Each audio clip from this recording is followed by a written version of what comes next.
Deadly earthquake strikes eastern Turkey. Magnitude 6.8 quake rocks eastern province of Elazig, killing at least 22 people and injuring more than 1,000.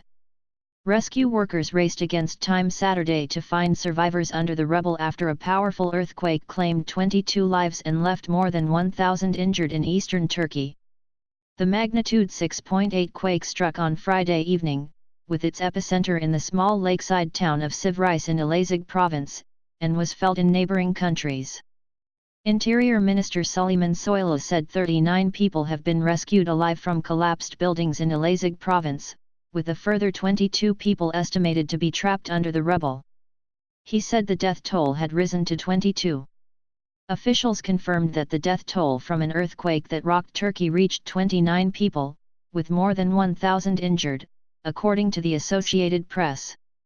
Rescue workers searched for people stranded under rubble from collapsed buildings in the Elazig province and the neighboring Malatya in the eastern part of the country, Turkish Health Minister Fahrettin Koca confirmed. The earthquake hit at 8:55 p.m. Friday local time. Earthquake monitoring centers said the disaster ranged from a 6.5 to 6.8 magnitude. It was followed by nearly 400 aftershocks, with some reaching magnitudes of up to 5.4. The news agency reported. Mosques, schools, sports halls, and dormitories were also opened for hundreds forced to leave their homes. Communications companies provided free telephone and internet services for the region after the disaster.